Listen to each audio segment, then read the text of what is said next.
Okay, so we're actually approaching the last section of this unit, which is kind of crazy. This seems like the longest unit ever, but it's because we're talking about pretty much every organism that exists on this earth. So, anyways, let's begin. Of course, we got to begin with Honey Badger Don't Care. If you haven't seen that YouTube video, you need to watch it because it's pretty funny. But we are going to start to talk about some creatures such as the honey badger. And in getting there, I wanted to tell you that obviously we're going to be talking about the Kingdom Anamalia. Yeah. So to start us off, I've got a lovely video for you guys. Kind of funny, you know, not honey badger funny, but pretty funny. So watch this, and then we'll get going. Alan! Alan! Alan! Alan! Alan! Ow! Alan! She's all neck and legs, look at her. Oh, I am looking at her. Stop looking at her.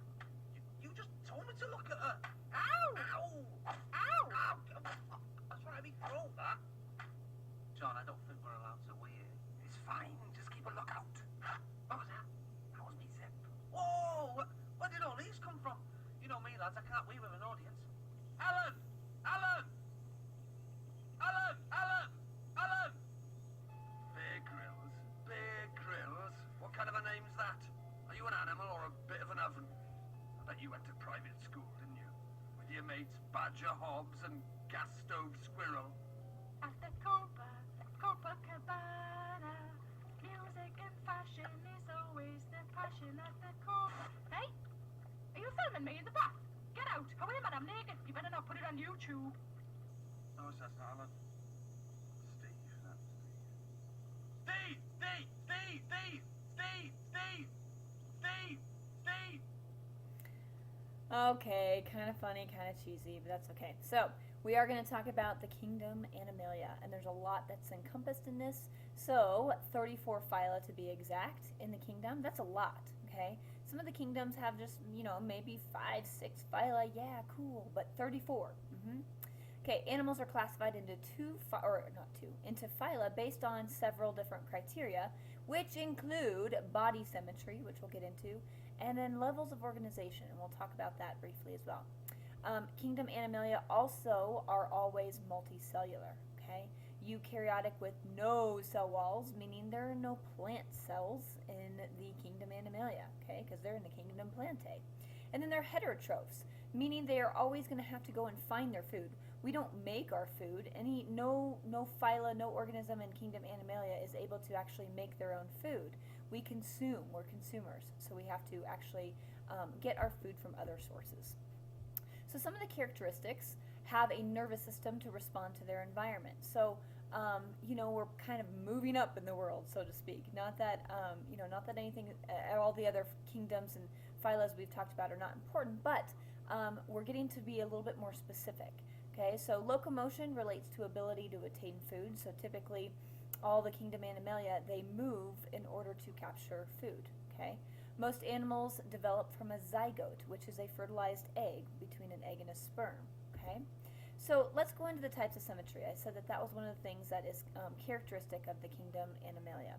So basically, they can be classified into different phylas and different kind of organizational units based on the symmetry.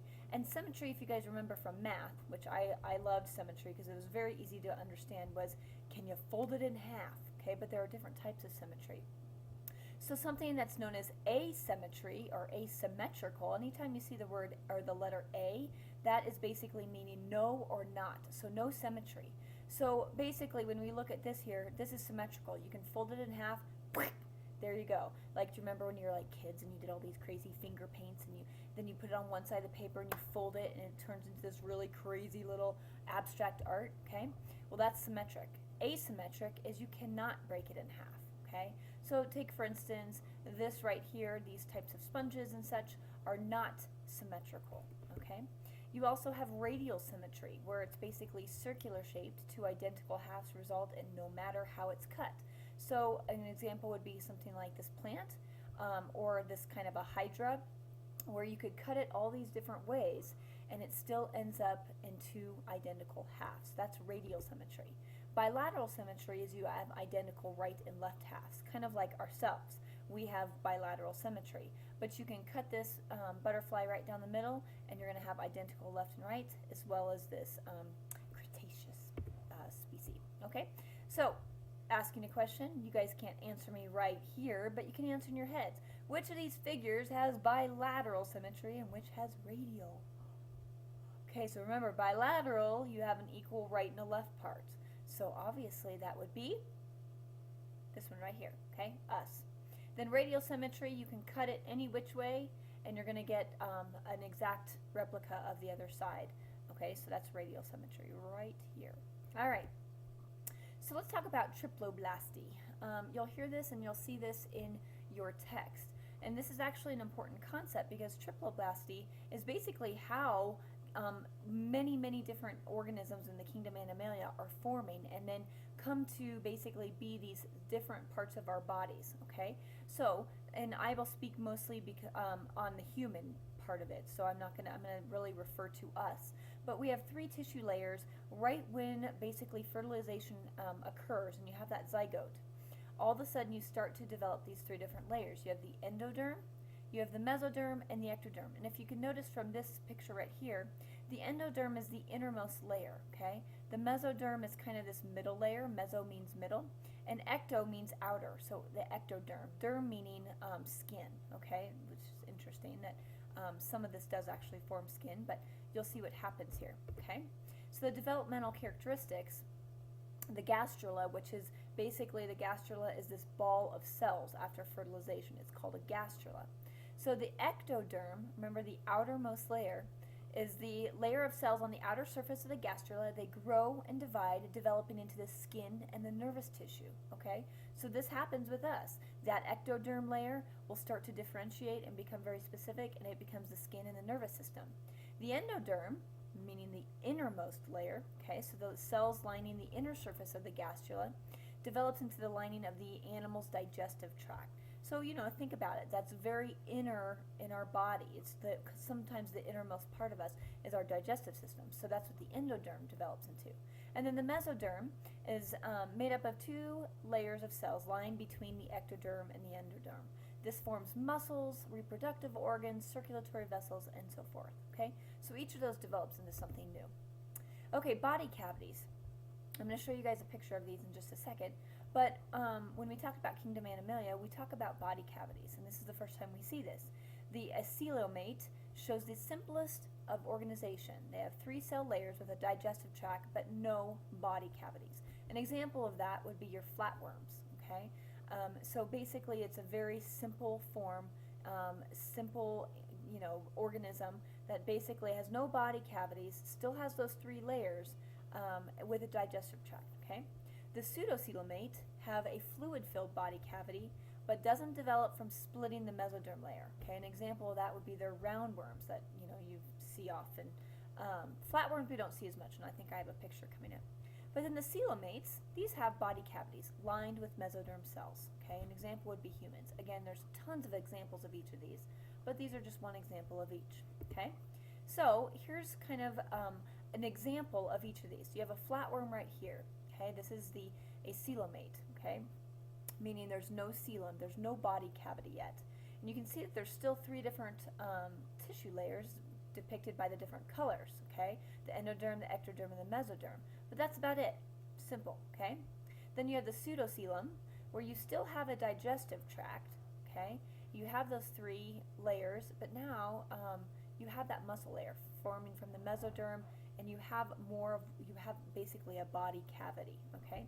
And then the coelom, okay, so basically something like us, okay, you have everything. You have the tissues that really differentiate and become those specific things, from the digestive tract to the different tissue layers, and then the body covering from the ectoderm and so forth, okay? So you have those kind of 3 levels of the body cavities. No body cavity, a body cavity, many body cavities. So protection and support. So though not all animals have a skeleton, those that do can be divided into 2 groups. So we obviously don't necessarily have an exoskeleton like some of the insects that we're used to seeing.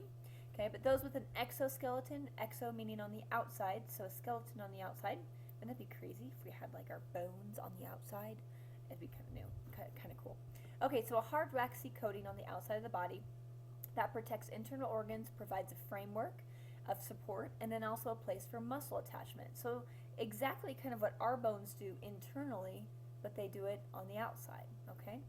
Those with endoskeletons, such as us, or in this picture is, I can't tell if that's a cat or a bobcat or something.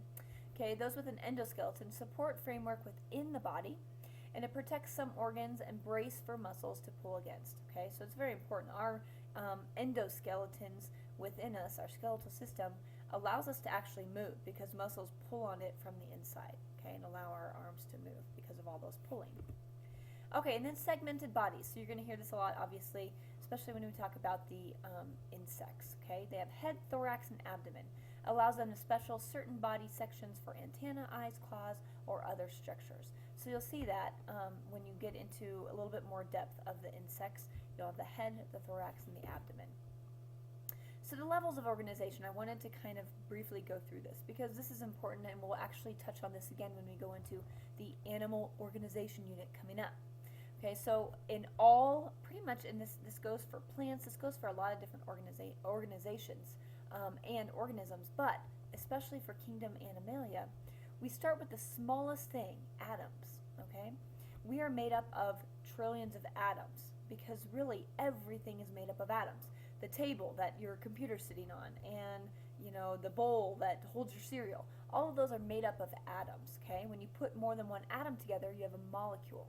Okay, when you put more than one molecules together, you actually get a cell, okay, because a cell is made up of multiple molecules, okay? When you put multiple cells together, then you end up with a tissue, okay? So if you put one or two or more different types of cells together, you end up with a tissue, okay? When you have tissues that come together, you form an organ, okay? So you see that hierarchy that you start off really small and you get bigger and bigger. You put organs together, so such here is a bone. A bone is actually an organ. You put a bunch of bones together and you have a body system, the skeletal system. You put a bunch of body systems together and now you have an organism, sorry. And then a bunch of organisms come together to form a population. Populations form communities. Communities form an ecosystem. Ecosystems form biospheres, okay? So kind of teeny to huge. So that's the levels of organization, and you're going to see that always in the Kingdom Anamalia. Now here's what I'm going to do next. I'm going to go through a lot of this stuff, and really I'm just showing you pictures because you can read about these. I'm not going to test you specifically on all these different phylas, okay? I want you to know a little bit about the Kingdom Anamalia, obviously, and we'll go over that when your test comes, but just know a little bit about each of these, but not necessarily for the test, okay? So I'm not asking you to memorize. So you're going to notice that I'm not going to have a ton of information, but more than anything, I'm going to show you lots of cool pictures. So the Phylum Porifera. This is cellular. The animal is made of many cells, none which work together. Isn't that interesting? They all work separately of each other. So an example of this would be a sponge, and sponges come in all kind of forms. They look very different. They're kind of cool. Okay, so these are sponges. The Phylum Porifera also are aquatic marine animals. They are sessile, meaning they do not move, but they filter feed. So they kind of feed via osmosis. Things kind of come in. That's why they usually have that one kind of opening, kind of filter feeds, okay? Sac-like bodies with many pores. So all of you guys have used sponges before. You've seen that sponges, you know, have all those pores. That's for filter feeding. They're typically asymmetrical, okay? So no symmetry. The simplest form of animal life, which is kind of cool. They are in the Kingdom Anamalia, but they are the simplest form. They live in the water. There's all 5,000 different types of porifera, okay? They reproduce asexually by budding. So basically, if a piece kind of breaks off, it's going to form a new sponge, okay? So basically, it'll continue to grow. Wouldn't it be kind of crazy if, like, our finger fell off and, like, grew a new person, grew a new us? So no, we don't do asexual reproduction, okay? But these porifera or these sponges do. The Cnidaria, Phylum Cnidaria. So obviously you can see that it encompasses a lot of these jelly-like fish, okay? Obviously they're not fish, but they are sea jellies, and they are very cool, okay? The tissue, the cells work together to form a specialized tissue like muscle tissue. That's why they kind of work together. You can see how they kind of pump and move up, down, to the side, stuff like that. They live in water. They obviously mostly have tentacles, so you'll notice that in lots of the sea jellies. They have a gut for digesting. Tubular or bell-shaped animals live in shallow coastal marine waters. and they have specialized stinging cells called cnidocytes, okay? And they do have radial symmetry. So that's very typical of the Cnidaria, as they're going to have those stinging cells. It's really cool. They look like little, if you look at them microscopically, they look like little barbs that kind of shoot out. So it's kind of cool. Okay, next is the class Anthozoa. So remember, under a phyla, you have a class, so it gets smaller and smaller. So let's break down that phyla, the Cnidaria, and break it down into a different class, Anthozoa. So these include the sea anemones and the corals, which again are part of the Kingdom Anamalia, which we belong, which is kind of cool. Like, you know, not that we're like distant relatives, but at the same time, it's pretty cool. We're all in the same kingdom. So, pretty cool. These are living animals. A lot of times people think that these are plants, but they are not. Okay. Again, they have some stinging cells as well. That's why you're not supposed to touch them, because they can sting you. Okay, and my daughter loves looking at these, the class Hydrozoa. So Hydrozoa, these are the Portuguese man-o-wars, and then these are hydras right here. Hydras typically are not super dangerous. Obviously, the Portuguese man-o-war, this guy was a victim, okay? Huge in the stinging cells. They're really weird looking, kind of look like bubbles, but very bluish color. But anyways, these are in the class Hydrozoa. Okay, now we're on to the phylum Platyhelminthes. I love saying that.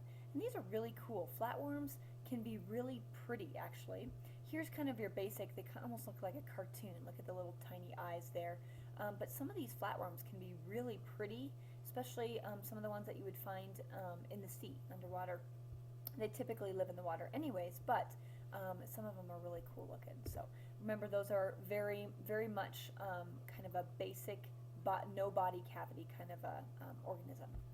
Often these are parasites, believe it or not. Flatworms live off of something and typically do harm. They include tapeworms and flukes. Okay, tapeworms, gross. If you guys have ever seen, I'm not sure if, I think I have a picture of one coming up. Bilateral symmetry. Free living flatworms are even more complex. They actually have a head and well-developed nerves and brain, but most flatworms do not. Okay, so these are a little bit different. Food and waste go in and out of the same opening. Aren't you glad you're not a flatworm? You're like, hamburger. Time to poop it out. Blah. Just kidding. Sorry, I'm all about visuals. Okay, so tapeworms and flukes, these are nasty. Here is a tapeworm. Here's a fluke.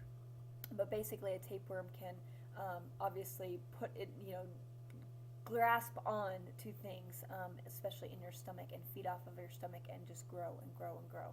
So pretty gross. Okay, Phylum Rotifera.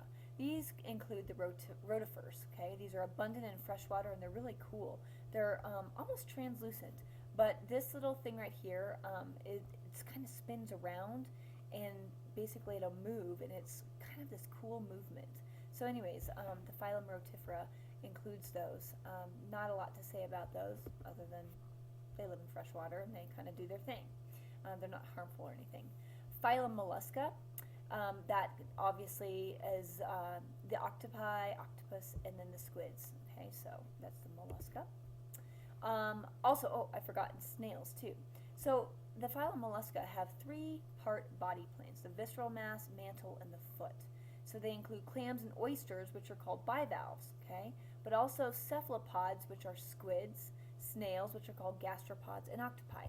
So here's the cool thing. You can start to understand why these names are coming about. Bi, meaning two, bivalves. So there's two shells, okay, for clams and oysters, okay? And then the cephalopods, like a squid, okay? Cephalo means head. Think of a squid. Squid is kind of this huge head, okay? So gastropod is this big kind of a foot. So basically snails have kind of this big foot. And then octopi, okay? They typically have soft bodies except for obviously the hard shells. They can live on the land or in the water depending on what we're talking about. They have a circulatory system and a complex nervous system. And then they're obviously an important food source for us because a lot of us eat clams, oysters, squids, snails, and octopus. I've eaten all of those actually. My favorite being squids. I love calamari. Okay, mostly marine, also freshwater. Some are on the land, terrestrial, okay? So meaning some of our snails are on the land. Organized on the organ level, okay? The class Bivalva, which we talked about, Bivalvia, two shells hinged together, so clams, oysters, scallops, and mussels A lot of people love mussels. They're pretty good. Kind of flavorless, but not bad. Okay. This is a really cool looking oyster, I thought. So, or clam, I'm not sure. Okay, so we're going to stop it from there. I'm going to give you part 2 in a moment, or whenever you decide to watch it. But that's about halfway through Kingdom Animalia. As you can see, with all those phylas to go over, it's a lot. So come back for some more.